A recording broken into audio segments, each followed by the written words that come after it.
Hey everyone, welcome back to Make It Happen Mondays, where we talk about sales, business, entrepreneurship, personal growth, mental health, and everything in between with guests who I truly respect and I think make a positive impact on the world around us. And today's conversation is with Sydney Sloan, my good friend and somebody who's been on the podcast before, but this time she's the CMO at G2, the world's largest and most trusted software marketplace where buyers come to learn from authentic reviews. Now, Sydney and I met when she was a CMO and sales leader at SalesLoft.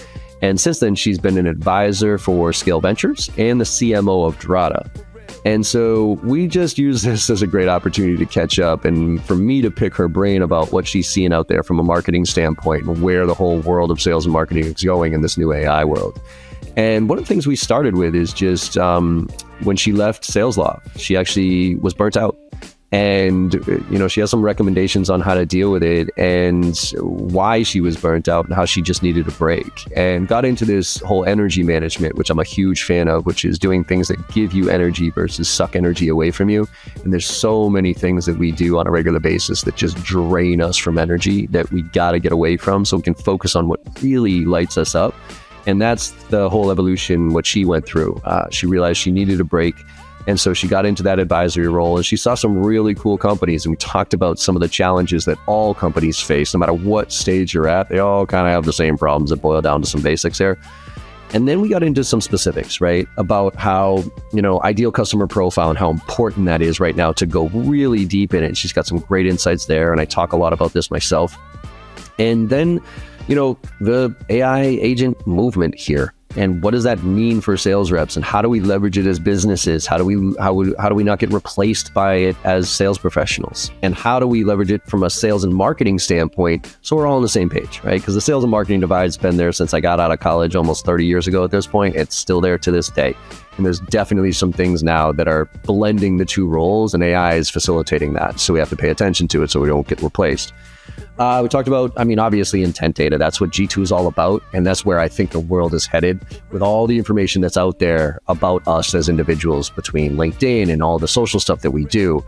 There's some intent data that's out there that AI can grab and start to send super hyper-personalized information. So where does that leave us as sales reps from an outbound standpoint? And then last but not least, we just talked about how to stay relevant. And for her specifically as a CMO, how is she staying relevant in how fast things are moving right now? So you're going to want to listen to this whole one. It's two good friends catching up, but tons of insights from Sydney. She's just got such a great perspective on things and a ton of awesome experience to share. So hope you enjoy this conversation as much as I did. Let's make it happen.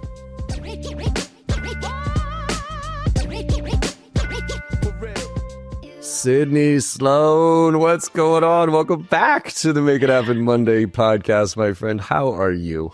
I am good. And you're still wearing the same shirt, John. Every day. Although, It's funny you bring that, so the whole decision fatigue thing, like Mark Zuckerberg, they always talk about wearing the same thing and, that type of stuff. I always think that was a joke. I'm like, come on, dude, really? You just pick what you want to wear in the morning. When I standardize on this and I have 75 of these shirts and I just wake up and I put this thing on, the decision fatigue thing is a real thing. To not have to make that decision in the morning is actually quite liberating. So I recommend it to anybody. Yeah, I'm a bit on black girl for the most part. So the decision for me is just what jewels to put with it. Love it. Well, Sydney, let's catch up a little bit since the last conversation, because we were just talking beforehand, I don't think we've really talked until the SalesLoft days, and that's been a while. I remember getting a call from Kyle saying, hey, I just want to say thank you. And I'm like, for what? And he's like, just for sticking with us over the years and being such a good advocate. I was like, oh, no, of course, man. You got a great company over there. And he's like, yeah, well, nobody knows yet, but tomorrow we're going to announce that we just got acquired. And I was like, oh, and I had totally forgot that I had any options or anything like that, because he had given me something. Oh, yeah, the advisory. Yeah. And he was like, hey, I was like, oh, congrats, man. That's a 2.4, good for you, man. That is incredible, right? And he's like, John, do you know how much options you have with us? I was like, oh yeah, I think I got some, right? He's like, John, he told me how many. I was like, holy shit. He's like, yeah, you're going to have a nice little Christmas present in your inbox tomorrow. I was like, well, thank you very much. So I know anyway. that was one of his favorite parts about the whole process was getting to go back and saying thank you to everybody and make people's day, to change some people's lives. And it meant a lot to him. I think that had a huge part of the decision criteria as to why to do it. And he couldn't have timed it better. No, actually, he couldn't have, because I was in a pretty rough spot at that point in my life and my career and a bunch of other things. And it's weird how the universe works, because, I was kind of at a low point, quite frankly. And I get that phone call, and all of a sudden it was like that year of hell that I had been through. I won't say it was worth it, but it made it a lot easier to deal with. Let's put it that way. So it was an incredible call. Right alongside you, John. So I had already resigned before I knew that it had happened. Oh, wow. No way.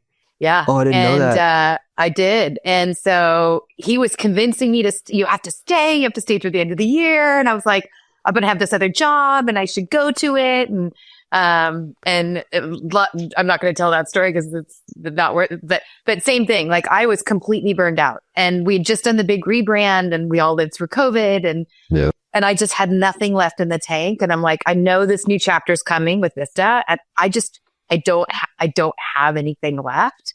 Yeah. And I couldn't, and I was so happy with kind of how that chapter ended, by the way, with the rebrand and like how it landed. And so it's like, my time is done here. And it was hard. And I've talked to other people and have thought about it in reflection.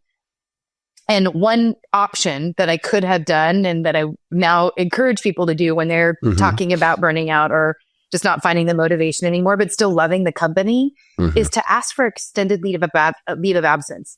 If I had been able to take 6 months off, maybe that would have been enough for me to recharge and come back, because I still deeply loved SalesLoft and I loved working there. So just throwing that out for anyone that might be listening, that's just like, God, I love my job, but I have nothing left. And it's like, well, just ask. I mean, all they can say is no, but you know how long it takes to find a CMO? More than 6 months. Absolutely. So, yeah. Well, let's talk about that for a minute, because I think a lot of people are in that situation, could be in that situation where they just feel burnt out just because of external circumstances. Forget about the internal stuff. I mean, we all have stresses at our jobs, but it feels like the weight of things that are going on right now externally is rather heavy across the board. And so I think that I'm feeling a lot of burnout, a lot of so how do you know, say you did take that 6 months, right? But then you just came back and you still just didn't have the energy for that stage. Because look, a lot of people, Kyle Porter, quite frankly, is the only executive I've ever come across who has stayed at a job as a CEO from zero, literally from startup, all the way through to a 2.4 billion acquisition, and been effective at every single stage of that business. Most people are really good for a stage of a business. You know what I mean? Whether it's a startup stage or the mid stage or the IPO stage. And so, 2 years, 3 years, you put your heart and soul into this company, and then it's just like, do I have anything left? Even if you love the company. So how would you kind of understand yourself, kind of going through some self-reflection here of whether you were burnt out in general and just needed a break and a change, or you just needed a pause here for a little while to kind of get your shit in order and come back swinging, right? Because I think my fear would be, hey, give me 6 months to chill. And then I come back 6 months later, I'm like, I still don't want to do this. I'm sorry. I just lost it. So how do you figure that out? Well, I think in reflection, what I did, and I ended up taking a year and a half off. I did some I was an EIR and executive in residence for Scale Ventures with Craig Rosenberg, which we could talk about. Love super Craig, fun. But, I think how people now think about energy and how you gain energy and how energy is depleted. I used to talk about, my passion was a secret weapon. I could be passionate about something. I could bring my energy to every single meeting and conversation.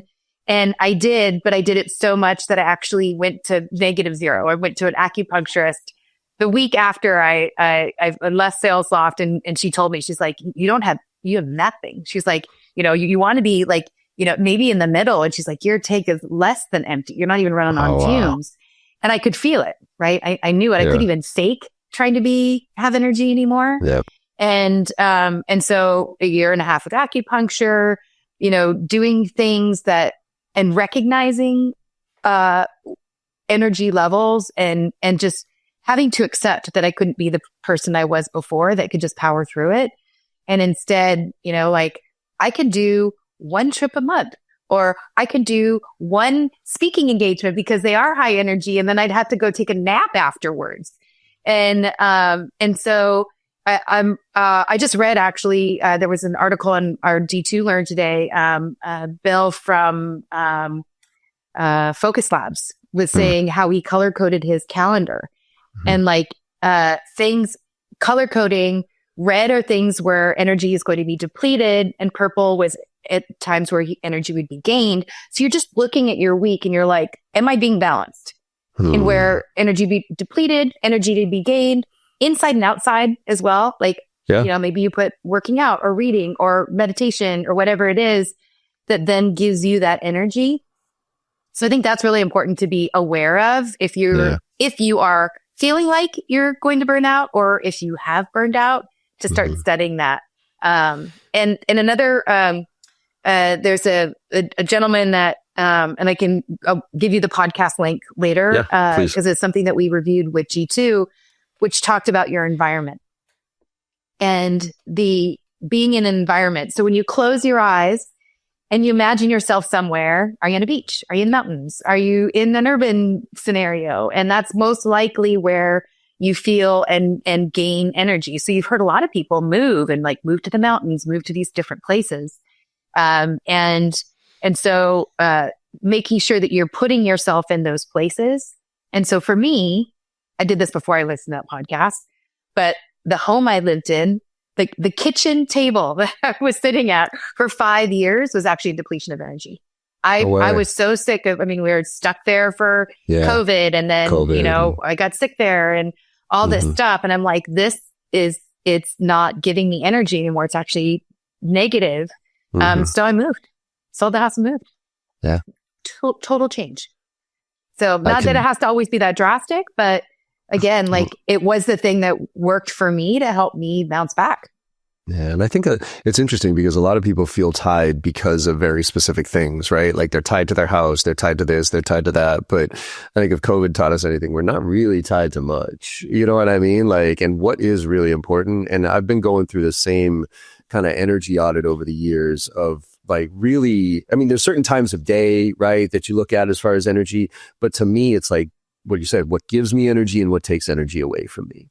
Like I'm definitely, people think I'm an extrovert. I'm not. I'm an introvert, and I know that I'm an introvert because I'm an ambivert, whatever they call it, right? Where you can step up and become an extrovert when you need to. But whenever I speak, I am exhausted. It gives me energy while I'm up there because I love engaging with the audience. But literally after I'm done with that presentation, I need to go back to the hotel and crash because I am so drained of energy. But that's kind of a good energy and drain, where there are people, there are tasks, there are things, there are customers, there are a bunch of things that just suck energy away from me every time I talk to them or meet with them or whatever it is. And I have been systematically eliminating them from my life over the past few years here. And not mean, but just sorry, I have no more time for you. Like if you bring drama into my life at this point, I want nothing to do with you. So. Yeah. Sign of maturity, right? Yeah, and just being, I think awareness is the first, being aware. Where you're at, what gives you energy, what doesn't, then tracking it, and then doing the things that help make you balanced. And taking naps is awesome. Taking naps. I wish I could take never naps. Do that, but now I'm like power napper. I wish I gotta get into it because I can't. Because usually when I wake up from a nap, I'm like, I'm so groggy. That's what I always would do. But I learned how to nap. Love it. So let's talk about so after Sales Loft, right? Did you take a break or did you jump right into that advisory role? I jumped right into a big job, actually, thinking that the change of pace. I said I wasn't going to say that, but if you were watching my LinkedIn for 2.5 seconds, I went to Zoom and stayed for 2 months. That's right. Yeah, I forgot about that one. Stuff happened. My dad got sick, my daughter, and I again didn't have the energy. So it was after that 2 months that I was like, I need to take a break. This is just not gonna work. And so I did a couple advisory things 5 hours a week or whatever. And then, Craig Rosenberg called for Scale Ventures. And, so, I don't know if I can just stop working because it's I love doing it. That actually is one thing that gives me energy is like helping people and being with people and, solving problems. And, so I do enjoy it. It gives me, reason to get up in the day. But 10 hours a week or 5 hours a week is just totally different. So but going into scale, first of all, it was, Craig had just started and the program was just coming off the ground. And so he was putting in an advisory network and it was me and Matt Amundsen. So I'm sure you know Matt from, Everstring days. And, so the three of us were like starting it and trying to figure out what it is that our portcos needed, how to build it. And Craig was kind of given the challenge to build something Topo-like again. And so we got to start working, first of all, with the companies that were like raising their hand, asking for help and proving our value to the partners that having an operating team inside the firm brought the companies we invested in value and was an attraction for getting new investments. So looking at both sides of the equation as to why you would put in an operating team inside a venture capital firm. And so, we became part of, and we would source deals because the network is out there talking to new firms and understanding the tech landscape. So that was super fun. And there's some things that I learned. Regardless of stage, size, maturity, market, the same challenges. Yeah. You just see the repeatable patterns. I mean, I was working with robotics companies, B2B marketing tech, like construction tech, just a drone company called Drone Deploy. And, nice. It just like, I think it's just, there is no one way to build a go-to-market engine. And everywhere you go, you see, people at different phases of building or rebuilding what they built. And the number one thing that came back, the one thing that I learned in working across all these companies was the effort and time it takes to build the ideal customer profile is hard and the most important. Thank you for crying out loud. I've been screaming this forever. So I start my trainings with a know your equation, whatever, just to understand your basic metrics, but then your ICP and getting detailed into your ICP because so many people literally just, okay, industry size, number of locations. All right, there's your territory, get after it. It's like, and the exercise I'm actually encouraging a lot of clients to go through, and I'd love your feedback on this, is to go get your CFO, your head of customer success and sales and marketing in a room and have them try to figure out who your top 10 customers are. Okay. So let's step one, because your CFO is going to say the most profitable, your CS is going to say least pain in the ass, and your sales and marketing is going to say highest revenue, right? Somewhere in there is your top 10. But then you look at your top 10 customers who are killing it right now in this market, right? Doing really well in this in economy and getting a lot of value out of your solution. And when you get those 10 customers, dissect the absolute shit out of them. Like look at every single nuance you can about them to find the commonalities. Because once you find the commonalities of your best 10 customers now, not in general or not your perceived best customers, but the real ones, right? Then you can find everybody who fits that profile and use those as customer references and everything else. So how do you go about getting layered deep in ICP as opposed to just scratching the surface that most people do? For me, I think about, the fit characteristics are, you can math that one, right? You can just math it. Just looking at your total customer base and like looking at segments, looking at geo distribution, looking at, your renewal rates and churn and all of that, you can math it. It's the behavioral that is the one that I think is hard to figure out. And then you have to be sometimes pretty creative on how you replicate it. And that is like, what's the common pain point? What changed in their industry? Everybody always says leadership changes, and sure, that opens the door, but that's not a behavioral characteristic of an ICP. That's just a triggering event to action on. And so that's market forces. That's like something there. I'll give you the perfect example. Like the AI agent movement is going to be a triggering event. Yep. And so, if you're building a company right now, like, if that's in your IC, like you have to figure out what's going around, who's going to be displaced? Who has the most to gain? And that's the reason I'm saying this is because it's related to kind of G2 and how I'm thinking about our strategy. And it's like, I want to find the trend or the market shift that is bigger than me. And that we can latch on to help the industry solve and be a benefactor in the process. And so maybe when you're talking to those or dissecting those top 10 accounts, don't forget to make sure you're really looking deeply into the market forces that are driving the change. Okay. So I guess how do you, as a sales rep, right? Because I think that's your role as a CMO, as a CFO, as a CEO, is to kind of look ahead and be like, okay, 12 to 24 months, some shit's changing. I got to future-proof myself in some way, shape, or form. How do you, as a sales rep, kind of put yourself in a position?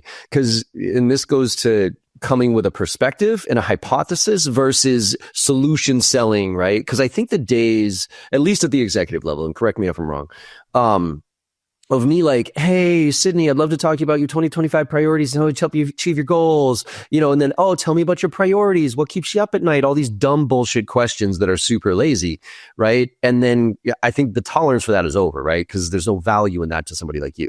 But on the flip side, and Doug Landis, right? Like he's got this whole hypothesis selling where you actually come in with knowledge about the industry, about the business, because it's so easy to find right now, but then a hypothesis on how you can help. And I guess from your perspective, what do you appreciate more from a sales rep coming to you?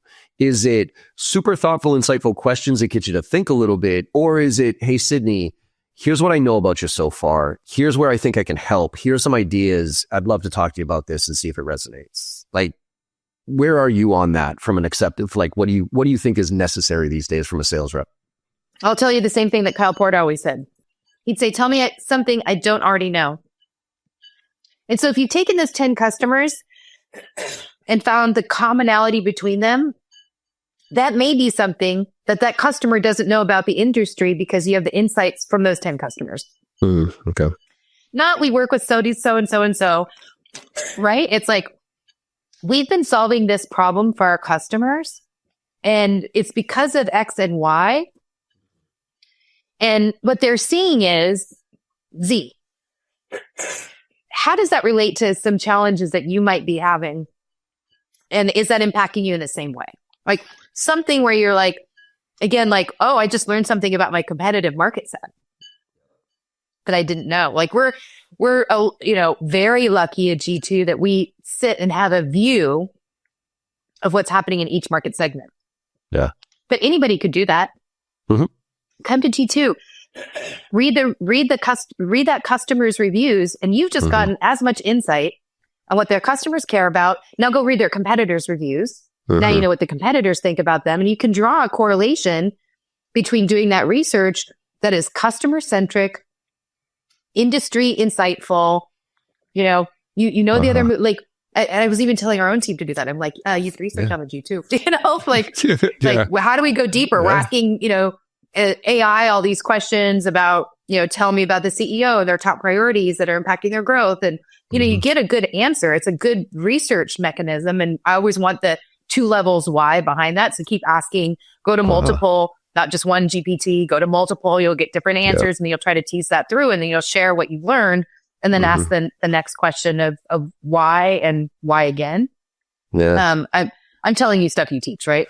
But you're actually the G2 comparison of feedback is actually I never dove into that, right? As far as looking at the top 3 competitors as it relates to G2, on the side and saying, okay, yeah, there's always positives. Everybody's got some positive stuff, but like, where's the negative feedback and where are the trends in that feedback based on the different industries and how do I compare now? Because I don't know how many CEOs like obsess over you know what I mean? It's just like, yeah. I mean, when somebody brings it to them, but I don't know too many CEOs who are just like on G2 looking at like intently every single one of their reviews and evaluating them. So if you can bring that data to them. My last 2 CEOs who are leaders did. Yeah. We set up a Slack thread, right? Kyle read every single customer review, every single one. No way, really? And our Drata team, same thing. Every single review that came through, they'd read.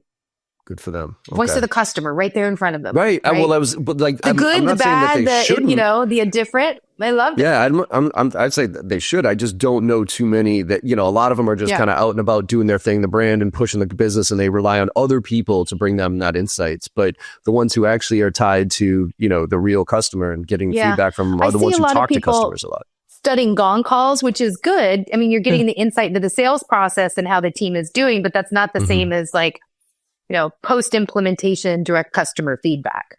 Yeah. And so I think that's insightful. Like, why do customers continue to buy? Where are they finding value?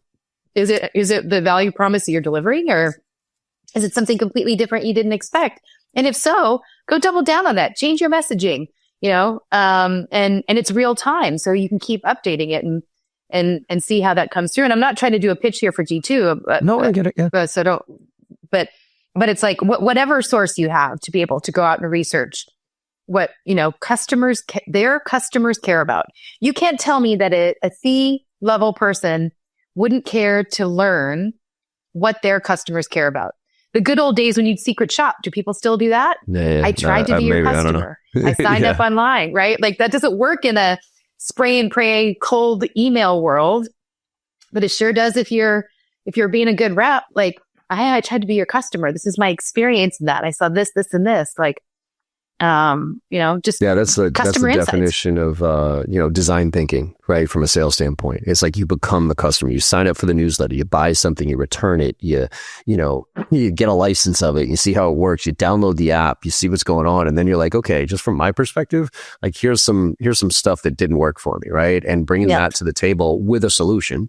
Right. And I think, why don't more executives lean on existing customers to educate their sales organization? Because another thing that I recommend to my clients is, hey, pick a persona once a month, right? Like get the whole team together. Everybody do a little bit of research. What does people care about? So they, ask thoughtful questions. And then for 30 minutes, get that persona on a Zoom session or whatever, and just say, hey, what's a day in the life look like? Like, why did you buy in the first place? And all these different things. So they're literally talking to the person they're about to create a sequence to, and then creating that sequence or that messaging, whatever, and giving it back to that person and saying, hey, based on your feedback and our research, this is the kind of messaging. Would you, if you were cold and you never knew of us before, would you respond to this type of stuff? And getting that type of feedback. Why isn't there that loop yet?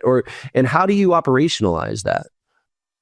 Well, I think you're spot on, except you called it a sequence and it's called a cadence. Sorry, cadence. Yep. Old school still sales. There, still there. You're spot on, right? When it comes to understanding your customers, persona-based, empathetic communications, truly empathizing what it's like to be in their shoes and the challenges they face, and the best way to hear that is from a customer, because then they can reshare that story in first person. Yeah, exactly. Right? Yeah. And so I think, and there's no reason they couldn't do that. Put it in your sales enablement once a month. It just takes coordination. Yeah. But if you don't have 10 happy customers or 12 happy customers, then you got a different problem to solve. That's true. So it's like a customer a month. And for the ones that really care, they'll totally do it. They feel that connection. So I think that's an amazing suggestion. What I think continues to be interesting is the idea of doing more threading with, these more complex buying committees, and not just understanding the persona, but understanding that person's relationship to the other personas as it relates to the whole buying process and the order within which you should engage. And so like checking through, like, okay, here's our 3 door opener personas, right? Like something C-level, so we can throw a Hail Mary, and then the 2 most common. And then once we get there and we get talking to them, how do we get the sponsorship to the next personas that we know we need to talk to? When is the right time to bring in the financial perspective as you're kind of checking off your medic or your medpic, measures. And I think, and I was sharing with our team last week, it's like, well, why not send a cadence to 2 people or 3 people? If you get one connection, then add the second connection in and be like, oh, I was talking to this person. I noticed you're this role. And generally our customer marketing person and our demand gen team, work in this way. Like, are you guys working in that way? And here's what the best practice looks like. And so I think that idea of being more intentional about multi-threading in the way that you think about your personas is something that I don't see enough companies doing. They're just like, I have one cadence per persona and I'm just firing them all at once. And it's like, no, there should be an order and there should be like rationale as to, who we connect you to whom during that process. So I do think about that, especially when there are common challenges shared between the different personas.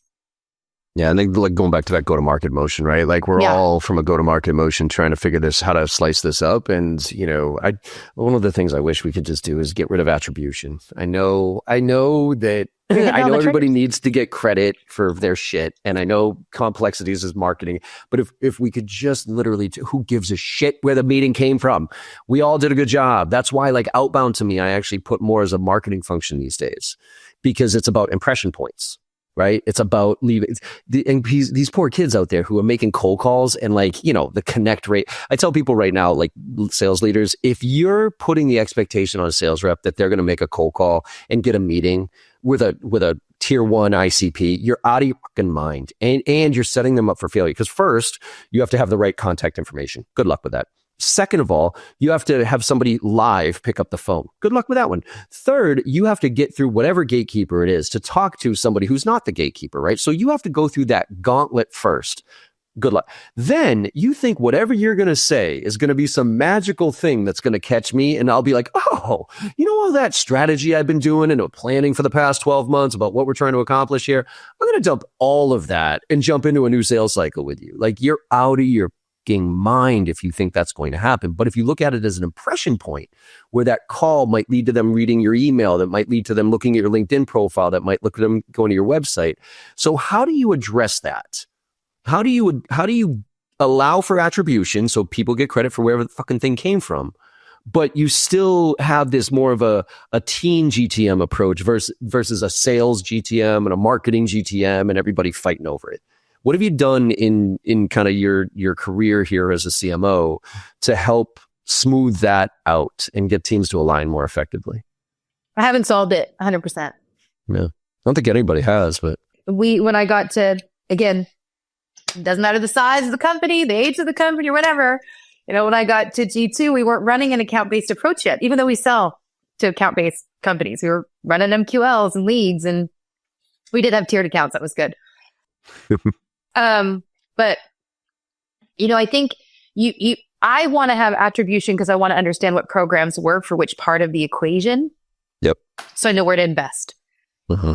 I 100% agree with you that every opportunity to engage with a prospect or a customer is a touch point.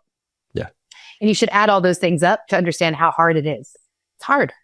Yeah, it's brutal. And especially, I was going to say that the best answer to your question was to have a strong brand.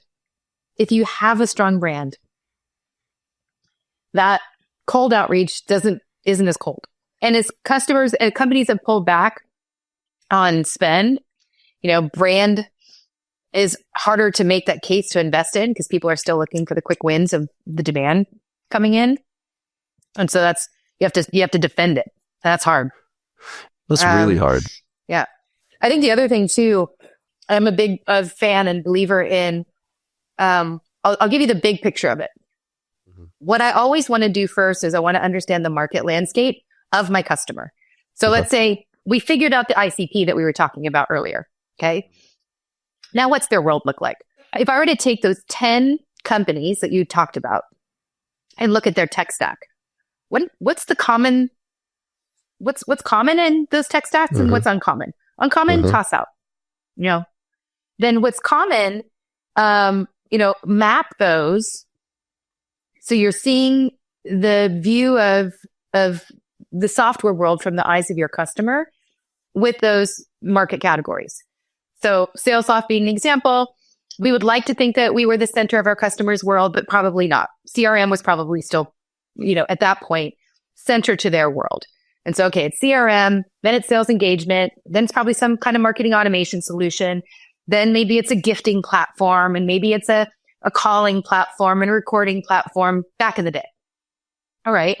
Well, then how do I make those connections to all those different systems so it makes it easy for my customer to pick my platform because I integrate with everything that they need? And how can I create uniqueness in the way that it integrates? So I'm creating product differentiation through partnerships, not just me. And then you double down on those partnerships in your go-to-market. And so I am seeing that play, that partner sourced, we don't want sourced, but the partner-led play be very effective when you do that well. So you understand the market, you know the different partners, you pick a couple, you do special things with them. I always like to pick a favorite in every category so it's very clear.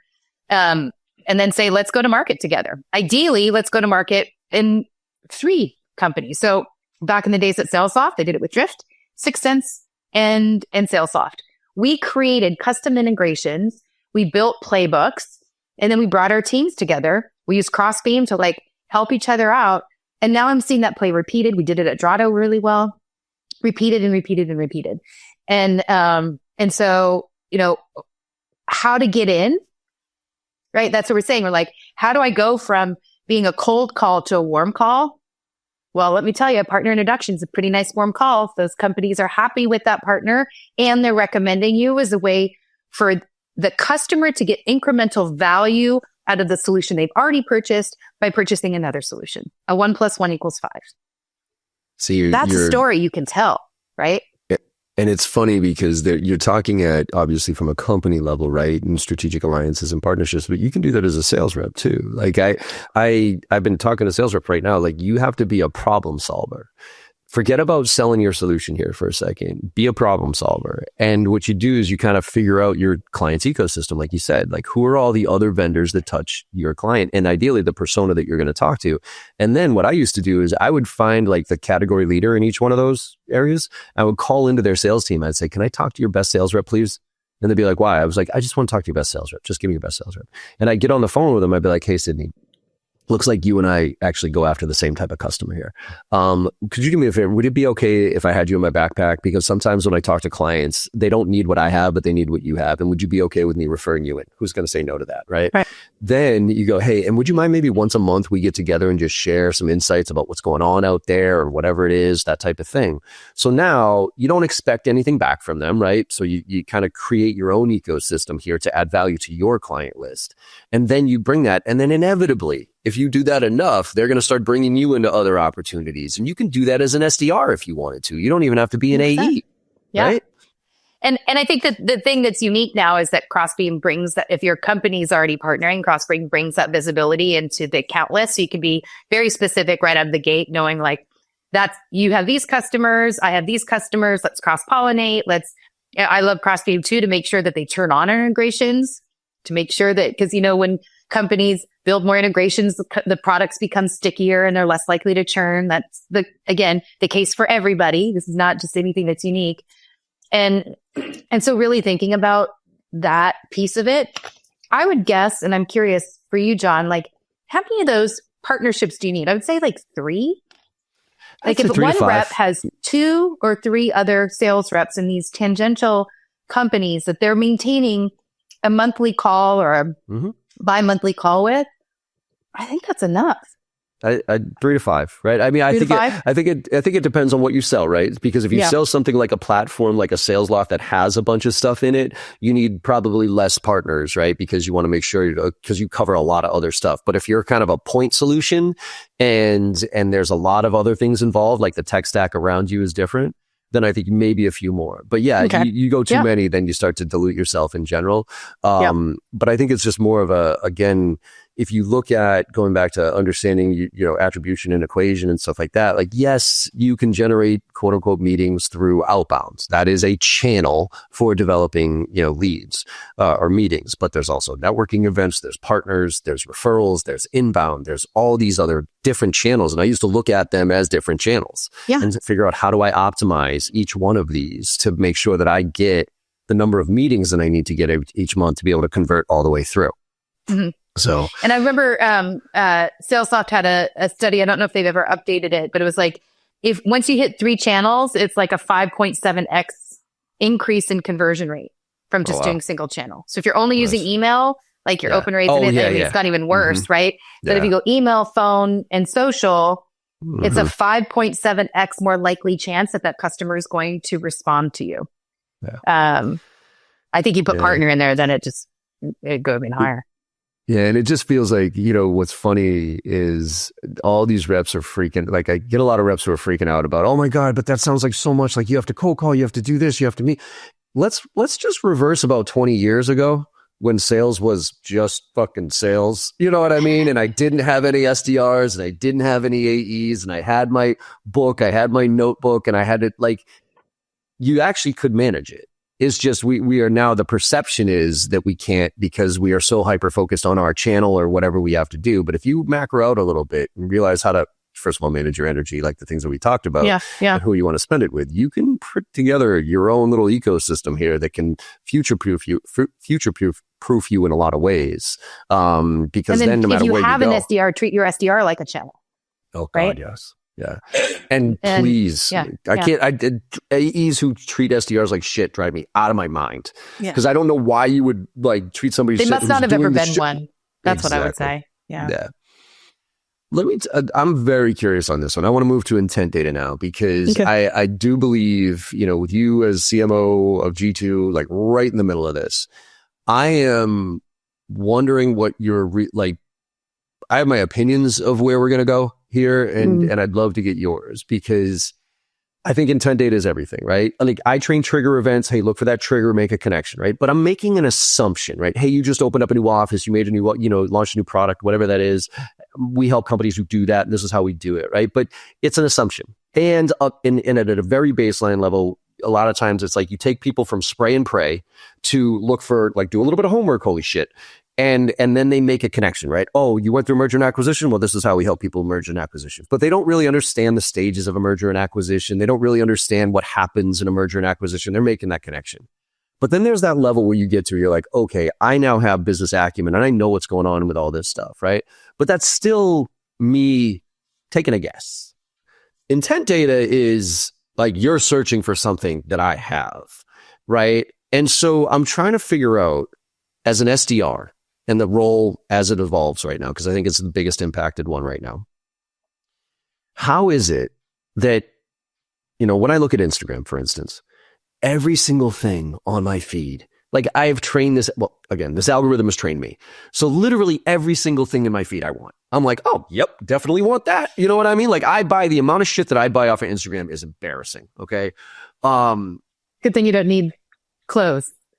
Yeah. Oh, well, actually, I bought some crappy, don't get me started. Right. So I just don't trust the quality, but go ahead. Yeah. No, the quality is terrible, by the way. Yeah. And it's almost weird because it's like I'll order it and then it won't come for like 6 months and I won't even know when, I'll forget about it. And then I'll get it in the mail. I'm like, oh shit, yeah, I totally got this. So it's like Christmas, right? But how is it that, because now Instagram feed, everything is in it, there's no person sending me that ad. So now with all the information that's out there about the internet, about me, right? With Crystal Knows and my search and what I'm looking for. How is it that these agents aren't going to be able to pick up on all that activity that I'm doing right now, listen to this podcast, and my inbox in the next year or two isn't filled with hyper-personalized, hyper-relevant information? And do I care that it's coming from a person?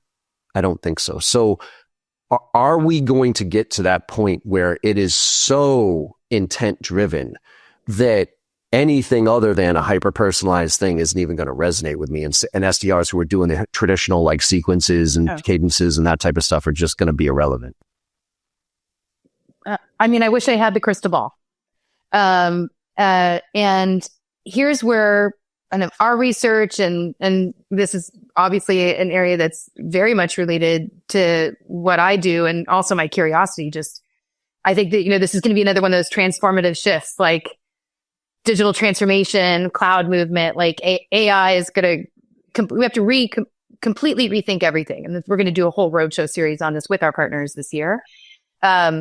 So I think just starting with the intent piece and being able to, what people are calling all the signals and understanding the signals because they're different. And so when you're talking about signals coming from third party, which is like your website traffic, right, that are keyword oriented, that's a faint little signal. But Kerry Cunningham, who works over at Sixth Sense, just did a podcast I listened to, and he did a study. He used to be at Serious Decisions in Forrester. And he did a study that said they found out that within your ideal, your target account list, your ideal customer profile, likely only 5 to 7% of companies at any one time are going to be in a buying cycle. So, okay, now you've got 1,000 companies, 5 to 7% of those, like, it's, is that enough accounts is the question mark, depending on your ACP, or ASP. But so it's important to know when those companies are potentially doing something. I looked at it from two facets. One is, well, then I can direct my valuable advertising dollars to those accounts. So I'm not wasting a lot of money outside of before that even existed. I'm making decisions on going to certain events by the fact that the right kind of customers are at those events. So that's helpful. But I think it's the triangulation, and what some people have been able to figure out is like, well, not just one person is searching on that from that company, but many people are searching on that from that company. Now it's gone from, just a single signal to like, okay, there's likely interest, and the account-based platforms do a good job of aggregating that. As well as what I always wanted to do was like group the signals into like pain point and categories, so I could construct the sequences or cadences specific to what I thought their pain point would be. So at least we were like connecting the dots. So could all that be done by an AI agent? Yes, I think so. Just adding G2 in there though, like when you get into G2 land, it's very different. A third party signal of a keyword of somebody in the ether, I call it the internets, that might be looking is very different than somebody coming to a two-sided marketplace that's in your category, looking at you and looking at your competitors. That's like one step away from them being on your website. And then we can also triangulate that they have been on your website so that the value of the signal is different. So I think people need to start thinking about signal value and how to correlate those things together. And so now you're really getting into a super data science project. But I think companies will go there. Now, the question is, what can AI do in that equation versus what do people need to do? And I think we're all going to start with like common workflows of, the repeatable pattern. If you're not adding any personalization, then an AI agent can do that. And that might be okay. Like call them your SDR versus your BDR, right? The difference between an inbound, it's the same process every time, and you could further qualify them, and an agent could do that work before they get handed over to a human. And then you want to think about, well, what are the human-centric things? So cross-correlating different personas and adding evidence in, I don't know if an AI agent's going to be able to do that right away. First of all, what are the input or output parameters of the evidence that you want to capture? How is that formulated? And can the agent deduce what that means to the end user? It means that the SDRs or the sales reps even, are going to have to do a little bit more of that homework so they have that extra insight. But I will guarantee you that communication is going to stand out way more than an AI one. Oh, yeah. Right? You can tell when an AI is writing it still. It's, I tell people it's just like, we'll take a step forward this year. Mm-hmm. I do think that people will start implementing agents, figuring out what they're good for, what they're not good for. We already use a couple of the tools, like they're hallucinating, they're sending wonky emails, we're having to tweak that. So, but it's going to come. It's going to come. Yeah. I just said, I get this. So I get, AI comments on my posts. I get AI emails all day long. And I can tell you, I don't care what anybody says. I can tell exactly when an AI post is hitting me. And the only way I can describe it is it just doesn't have a soul. Like, I don't know how to explain it other than I just feel that it doesn't have a soul. Now, will that change? Absolutely in the next year? I think so. I think it's going to get so damn good that it's going to know me. So here's where that comes. Mm-hmm. It's how you train them.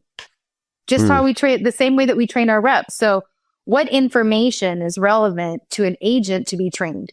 And I think the mistake people are going to make is that they're going to train them on their own data set, which is only half the equation. So they need to think about other data sets. Sorry, this is a plug for G2, but it's actually a good use case, right? Well, our data is all the people in that market talking about the same problem, the same solutions, what they value. And so thinking about the quality of that small language model that is less likely to hallucinate to train your agents is going to make them more knowledgeable and educated. Now, what kind of data sets might you do for personality? There's some AI agents out there that have put a lot of effort into understanding neurological and human behavior. And so I don't know, are they going to sell their data sets to train agents? Or are they only going to sell their agent, which then has to be trained? It's likely there will be some winners in that camp as well. So I think the big companies like the Salesforces and the HubSpots that have their own agents that you can customize using their data, right? And then other data sources. How do you get that trained right in that use case and keep it in the box for now? And then there will be some third-party standalone agents that I think are going to do interesting things. But so holistically, like our SDRs, no longer having a role. I don't know. Like I said, like 4 or 5 years, 3 years. I think it's just with everything, right? We're not going to get replaced by AI. We're going to get replaced by sales reps who learn how to use it, right? That whole thing. And I think that's the key here. It's the evolution of it. And I do think that the average anything, pick a job, is going away. Like you are no longer allowed to be, just a button pusher, just a sales rep who's just going to push cadences, templated. Like there's zero need for that at this point. If that's what you're doing, then you're out of a job. You're out of a job. Reid Hoffman just did his podcast on this too. Like, it's like, if you do the repeatable play and you're just entering data into data, like you're done. You're done. Like, so how are you as a CMO kind of, I don't want to say future-proofing yourself, but like putting yourself in a position where you're staying on top of all, like you're staying grounded with what you need to stay grounded in, the fundamentals, and making sure you're doing the work here, but also keeping that eye on the future to say, hey, there is a point where we have to shift and be agile enough to adjust because things are moving so fast right now. I think with every other shift I've seen, the internet, the iPhone, all these different things, it's like, okay, but it wasn't this exponential hockey stick scenario, whereas AI is this hockey. It's like every time I turn around, I'm like, holy shit, like where did that come from? Like it can do that now? Wow. So for you personally, how are you staying on top of things so you don't become irrelevant? And then B, what can a sales rep do to help add value to your life to keep you relevant without trying to sell you something or anything like that? You know what I mean? Like, and I'm thinking about like you me threw trying me a to curveball prospect. At the end. I thought I had the answer, and then you did the sales rep thing. So let me do the first part of the question. First part of the question. 3 things. You have to educate yourself. I'm lucky enough that I have this guy named Tim Sanders, who's our lead analyst on AI, and in our one-on-ones every week, we talk about this, and I get to learn. And I keep on saying we need to record this, Tim, and put it out in the world because like I learn something from him every time. So like find your person to follow who you feel is on top of it. I just named 3 other people, like Reid Hoffman, totally on top of it. Like, keep yourself educated by the people, Thomas Sung, also on top of it, right? Like keep yourself informed by the people that are studying this and watching it. And we just launched the AI agent category. So, we want to be part of that education too.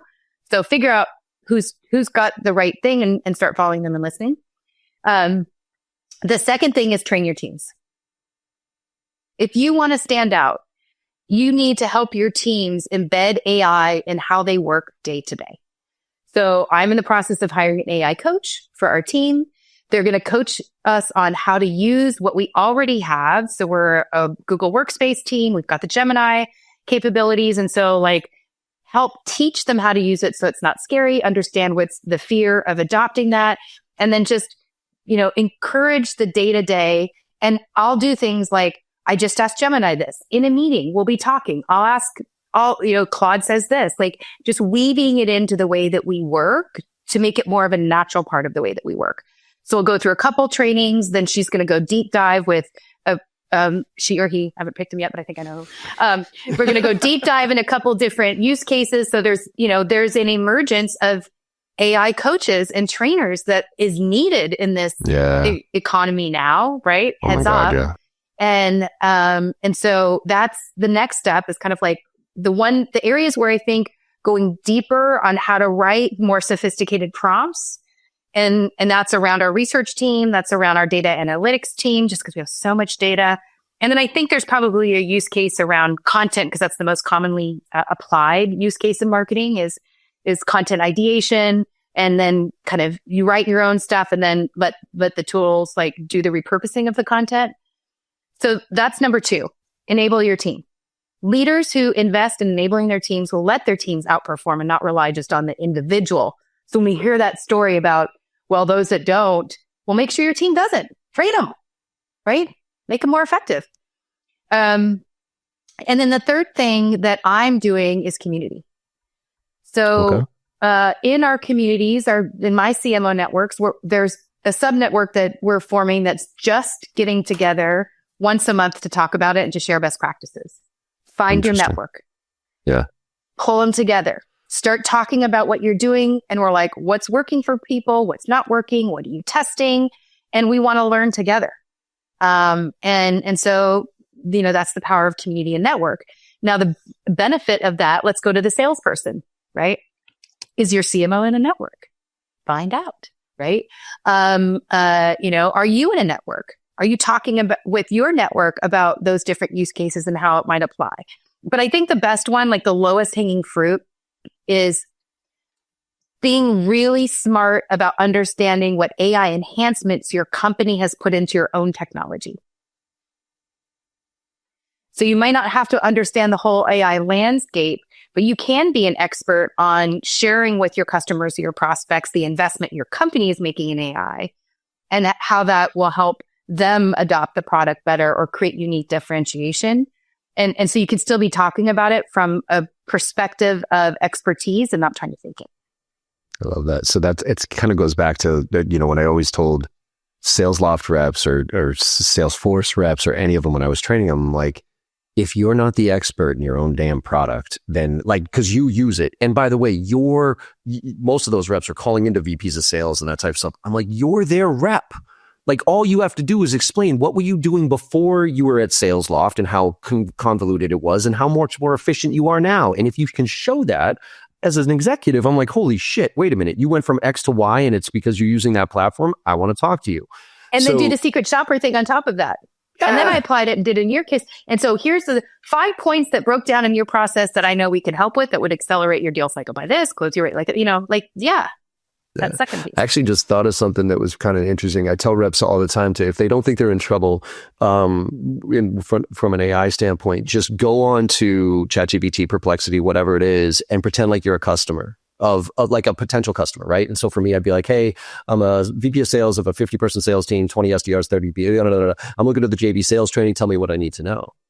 And when you realize that you get more value out of that than a kid who's going to ask you BANT questions, you're in trouble. But it also helps from a marketing standpoint, right? And this is actually I want to kind of end on this because I'm just insanely curious about what the fuck happens to SEO in this world. Because a lot of like the clients that I'm working, I just had one this morning where I was doing a training with a client and I told, hey, go on and act. And I go, tell your marketing department what it's saying. Because if it's saying crap, if it's saying stuff that you don't want, you got to find a way to fix that, right? Because it's pulling from somewhere and Claude's pulling from a different one than whatever, Copilot is, than Perplexity is. So I'm curious from your perspective as a CMO, where almost everything for years was SEO, right? How do we optimize these words and all this other stuff to these search engines? Now it's the answer engine. What are you even doing to make sure that G2 shows up when people start asking questions about it? Yeah. Well, I mean, it's our product too, right? Like this is just not a CMO question. This is a CMO of G2. And it's a common question that we're all seeing. Everybody's SEO is down somewhere between 20 and 40%. And so I think that a couple of things that I've learned through this process is expert. So there was a concept of topical authority that kind of came through in the Google world last year. So where they started looking at not just AI blogs that anybody could write, but they started getting higher value from the authority that it came from.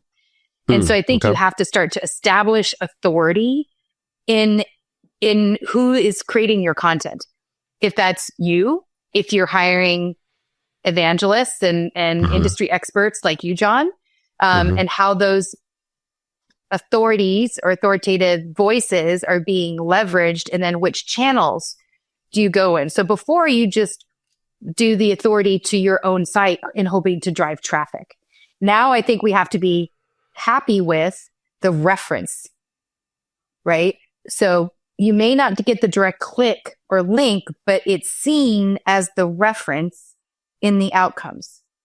Got you. Okay. Right. So if you do a search on Google now and you'll see the Gemini summary and you'll see like five blocks that you can click the link into, but what's the most common reference there? And maybe they'll link into it. But if you're really good, you'll figure out how to get multiple channels.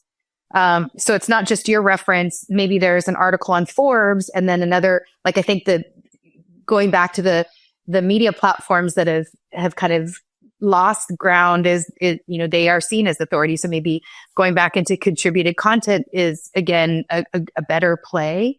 And I think we're all figuring it out. The one thing that I would still say in that though is, well, traffic is down about 40%, 60% is still there. So make sure you're optimizing the shit. Yeah.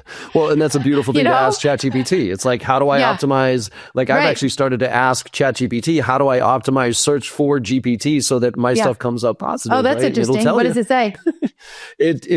I haven't gone into the details of it, but I just started playing around with it because I'm like, hey, how do I do this? And it kind of got to like sources and make sure that, whatever is out there, if you Google it, is valid and is reputable and there's no negative stuff out there about you, right? And if you find it, try to erase it because it's pulling off of the different platforms. But it's there's a product and I'm not going to remember the name of it. It's still very early, but I'm sorry,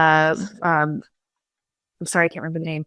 But it does do that. It searches across the different GPTs and to get brand sentiment. This or this. Oh, is it? No, it's something different than that. Okay.